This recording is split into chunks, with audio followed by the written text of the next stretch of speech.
the design and construction of new HQs and offices for leading companies like Alibaba, Samsung, and Tencent, will share how design elements lead to a happy, healthy, and productive workforce. Eric, please. Guys, woo! Excitement! Come on. Thank you. Sit here. Thank you very much. I want to start by saying I don't really know the first thing about startups. I just want to be super clear about that. But that doesn't mean that what I have to say isn't relevant. As it was introduced, I'm an architect. I spend a lot of my time with extremely innovative companies.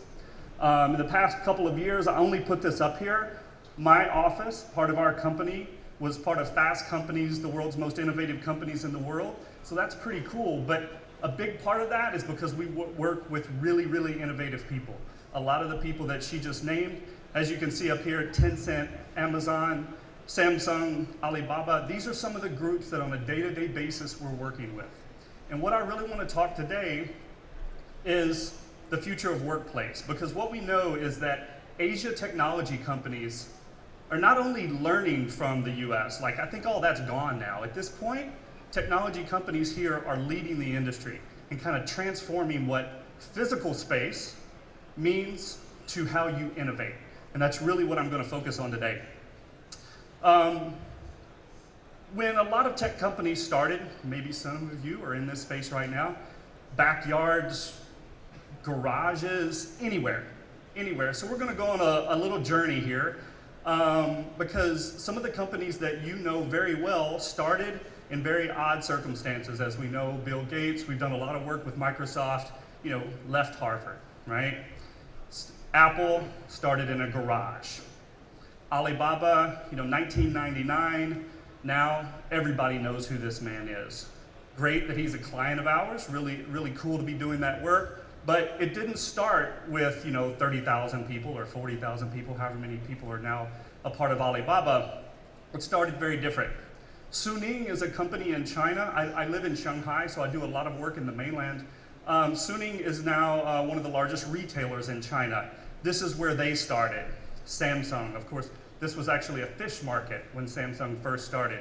So just going on a little history, Google, you've all seen, if you've watched some of the movies, that's where it all started, right? HP, even a smaller garage where HP started, and Disney.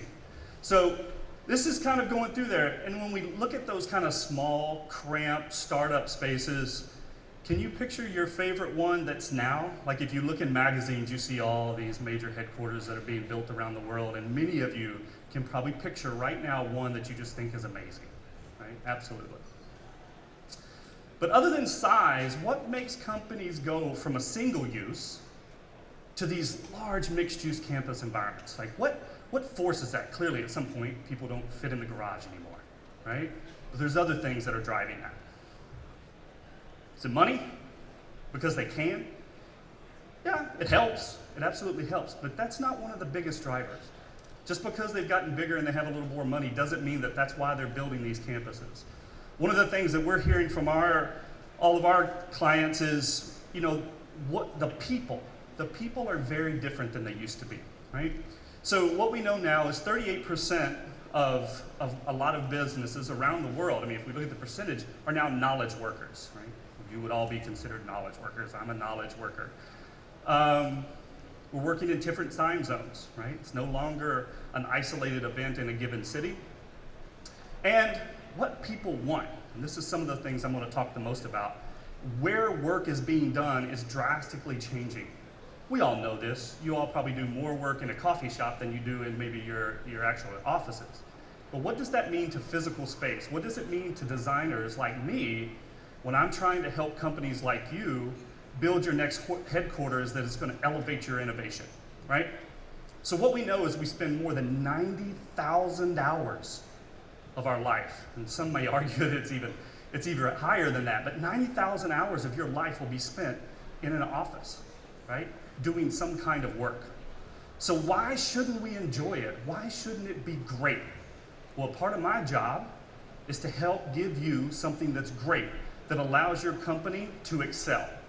It's not just about building space for you. It's about building space that allows you to do your job better, okay?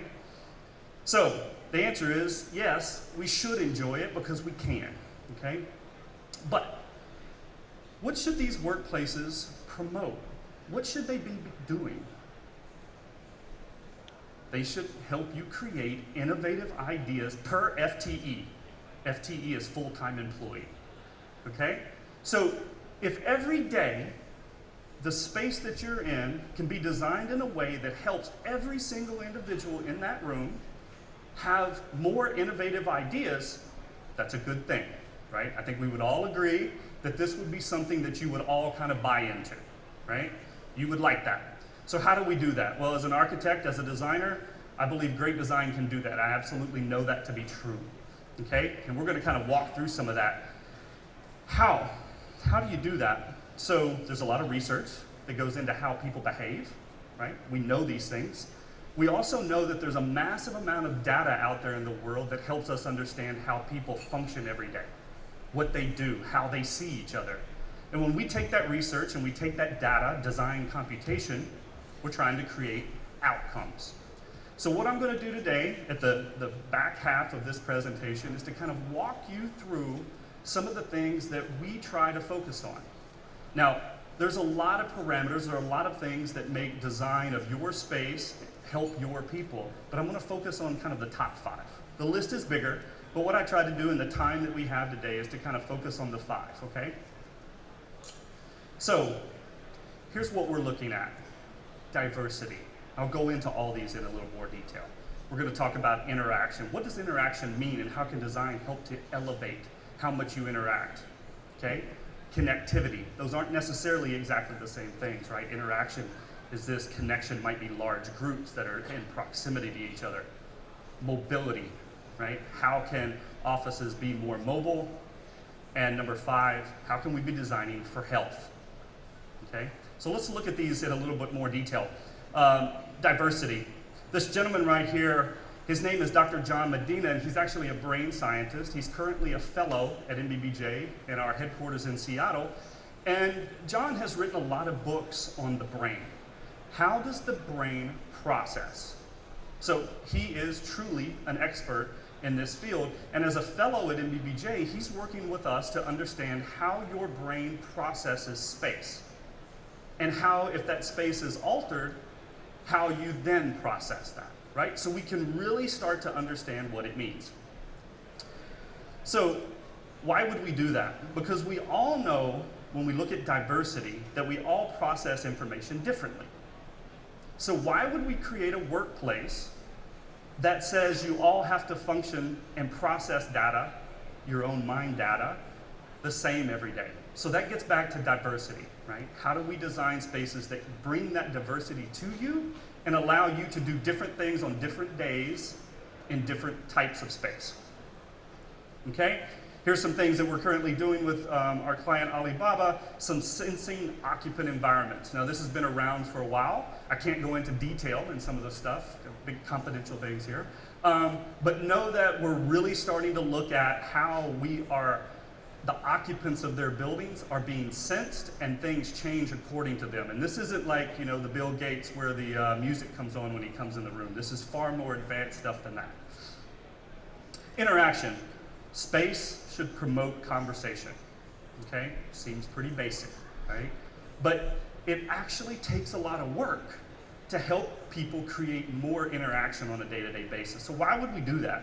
We know that productivity increases when people talk instead of sending text or email.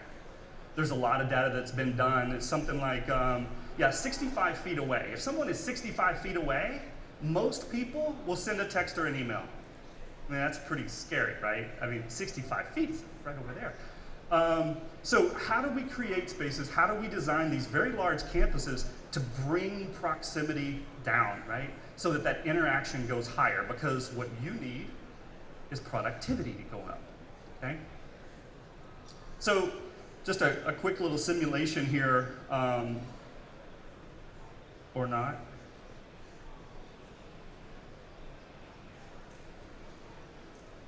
Speaking at a technology conference. And the technology failed me. Okay. That way.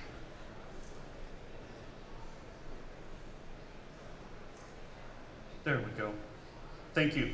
So what's happening here is an animation. You'll see a little dot that'll appear on the screen. The idea here is it's loaded with data points, okay? It's loaded with points that starts to show where and how is it seeing people as it moves through the space, right? So what this allows us to do is to actually test drive things. Place the dot, load it with some things that we want it to have, allow it to circle around the space, and then we're able to manipulate space to bring basically the red, right? You want the reds and the yellows to be higher and higher because you want people to interact more, okay? And all this allows us to do is to test things, right? And you can test it for district business groups, you can test it for specific people. This could be done on a major campus scale, or this is a small floor plate.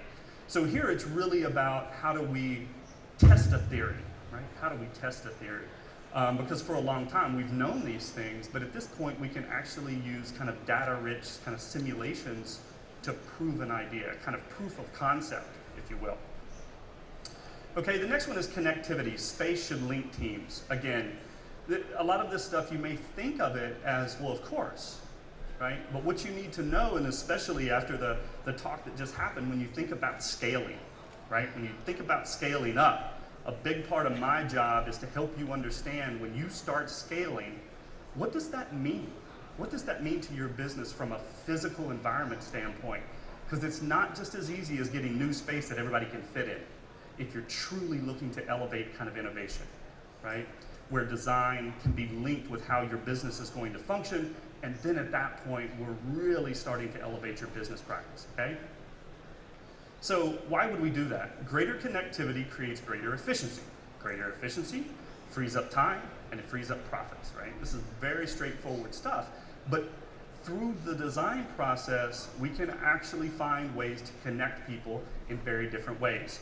The project that you're seeing up here on the screen is the new headquarters for Tencent. Okay, so this is currently under construction in Shenzhen. The structure is topped off. The glass and everything that you're seeing is being wrapped in. They should be moving in about a year and a half, I would say. We hope so. But what you're seeing on your left is how are we connecting people? So similar to that dot that you saw kind of moving around the space, we did something very similar here, but on a much, much different scale.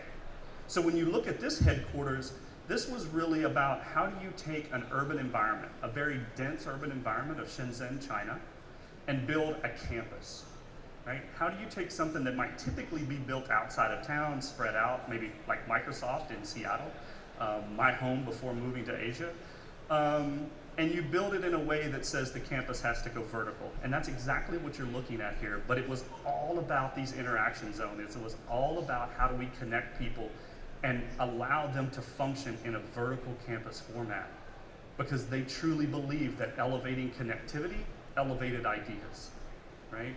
So here was one where major challenge in an urban environment, but our ability to help them kind of really understand what they wanted and how that was created into a physical environment was extremely important for their future. Mobility. Space should make you move. 1.8 miles per hour is the ideal meeting speed. It's trivia for later, right? So the idea from Mr. John Medina is that your brain actually functions differently. It's more active when you're walking, when you're moving, right? Many of you need to clear your head, think about something, you may go for a jog. There's a reason why that works, okay? Your body's moving, your brain is thinking at a higher speed. So in turn, if you want a perfect meeting, if perfect can be, take a colleague for a walk and talk about that, because they will retain things more, okay?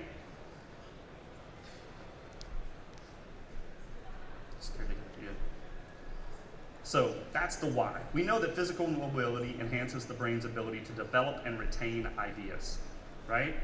So if you want to do that for a meeting, if you just want to walk, well, what happens when you look at a campus environment? How can we design space that actually gets people moving, right? Right. So sometimes that may be against the connectivity and the distance thing, but that's a big part of our job, is to help. How do we succeed at multiple levels? Health. Space should promote health. O2, oxygen, equals mental awareness. This is actual science. We know this to be the case. So again, if we're talking about kind of elevating ideas, if we're talking about elevating innovation, how do we get the brain functioning at a higher level, right? So when we talk about health, I assume this is obvious. We all want to be healthier. We all want to live longer.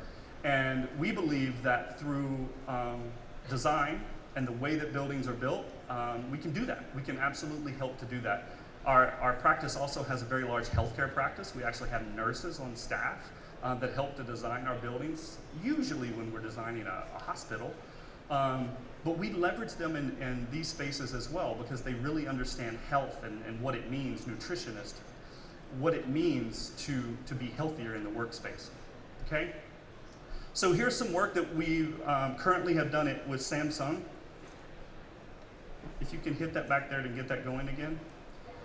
What you're looking at here, this is their new headquarters in California. And you're looking at a typical office floor plate. And again, we've loaded these dots. But here, we're looking at a couple of different things.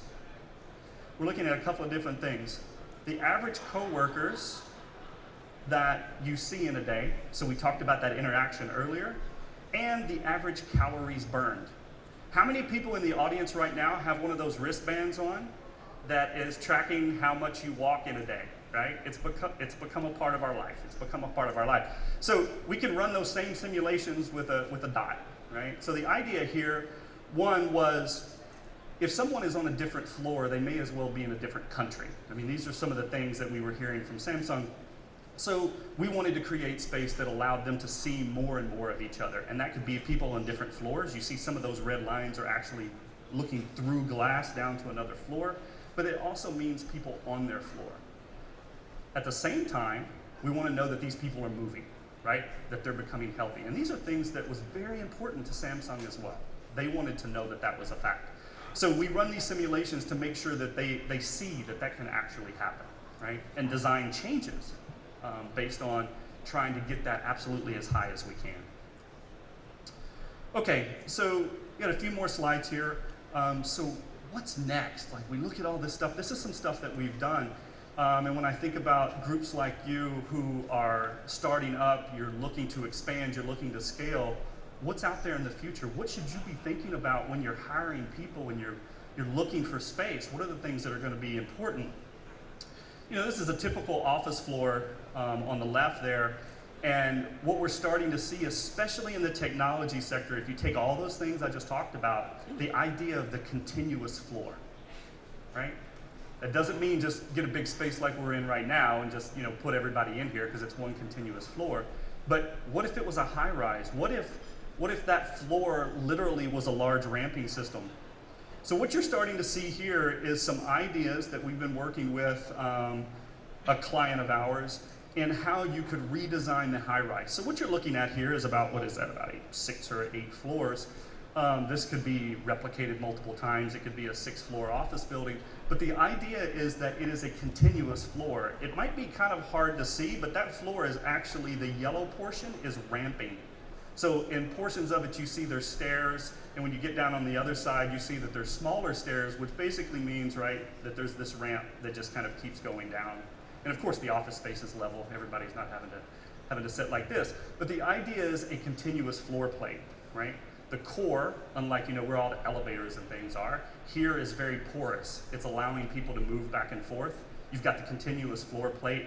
There's a lot of diversity in where and how you can work, right? So these are things, when I was kind of walking through my list, the health, you know, trying to connect to outdoors, how do we make sure and have spaces where people can get outside, not always, you know, trapped way up high in an office building. You want to connect to multiple floors. You don't just want to see the people on your floor. And collaboration spaces. I mean, we all know that your teams are having to come together to collaborate. So here is one project where we've tried to bring a lot of these ideas into one place. And I think when you think about, you know, what you're looking for and what your people are looking for, retention, of course, is extremely important. What we can offer is that the physical space makes a huge difference in not only the kind of brain activity and the innovation that happens on a day-to-day basis, but also just in the happiness of the people. right? So, I leave you with this. Don't forget. We know that workplace drives behavior. If I alter the workplace, it will change how you act in that space. We also need to know that behavior must now drive workplace. And that's the reason we have someone like John Medina on our staff, because we really want to know what behavior means.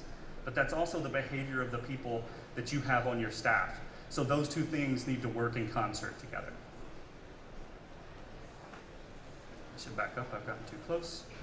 And with that, thank you very much. I appreciate your time.